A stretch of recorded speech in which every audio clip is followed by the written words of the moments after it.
கர்த்தரை தெய்வமாக கொண்டோ இதுவரையில் வெட்கப்பட்டதில்லை. அவரையே ஆதரவாய் கொண்டோ நடுவழியில் நின்று போவதில்லை.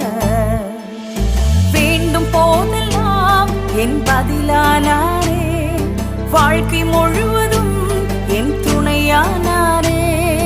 ஜெபிக்கும் போதெல்லாம்